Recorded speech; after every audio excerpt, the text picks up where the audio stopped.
Je viens de me rendre compte, cousin, qu'on a passé toutes les vacances et j'ai oublié de te montrer comment préparer un steak. Alors, rien que pour toi, je vais te montrer comment on fait. D'abord, il nous faut en premier une gousse d'ail.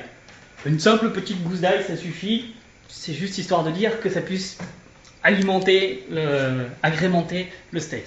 Ensuite, il nous faut bien sûr deux steaks. Donc deux steaks du type, alors attention, vraiment le truc tout simple, steak surgelé Carrefour, hein, ça va très bien, premier prix, on s'en fout. Et donc décongeler rapidement je vais y arriver, au micro-ondes, une bonne poêle et un peu d'huile. En attendant que ça décongèle, on s'occupe de notre petite ail.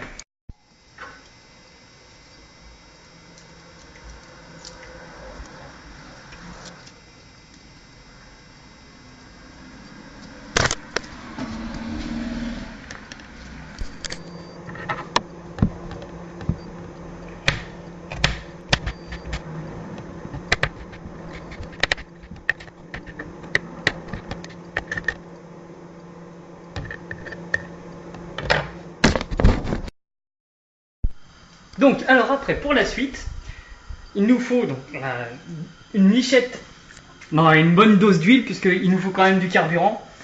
Donc une bonne dose d'huile dans la poêle, qu'on fait chauffer bien sûr. Hein.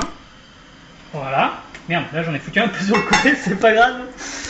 Voilà, les petits oignons, enfin les petits ailes qu'on a découpés en fines tranches tout à l'heure. Voilà. Et on va y déposer les steaks. Ah, c'est chiant à faire d'une main, hein, donc tu permets, je te montrerai ça après. Mais non. Voilà, donc les steaks sont posés dans la poêle. J'en mets un peu pour éviter que ça attache, parce que c'est une vieille poêle. Je précise, il faut prendre une vieille poêle pour éviter justement le traitement qu'on va leur faire subir après. Putain, je disais donc qu'à une main c'était difficile.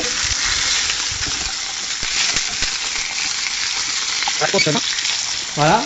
Et alors là, le secret pour bien réussir ce qu'on veut faire après, c'est de mettre un couvercle dessus. Voilà. Le feu doit être fort, hein. On fait pas semblant avec. Je laisse chauffer un peu, je vous montre après. Voilà, donc ça chauffe bien, là, ça a bien chauffé. Je m'écarte un peu. Voilà. Et donc là, l'avantage, c'est ça. Voilà comment on fait un steak correctement.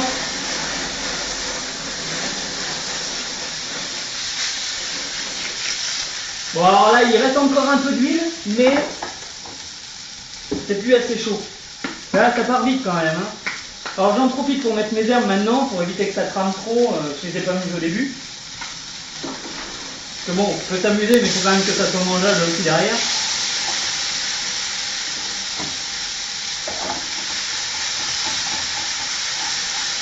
Alors ça balance quand même pas mal de gouttes d'huile, hein, faut faire gaffe. Hein.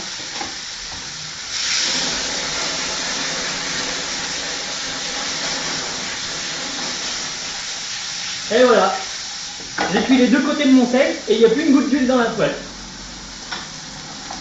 Bon appétit!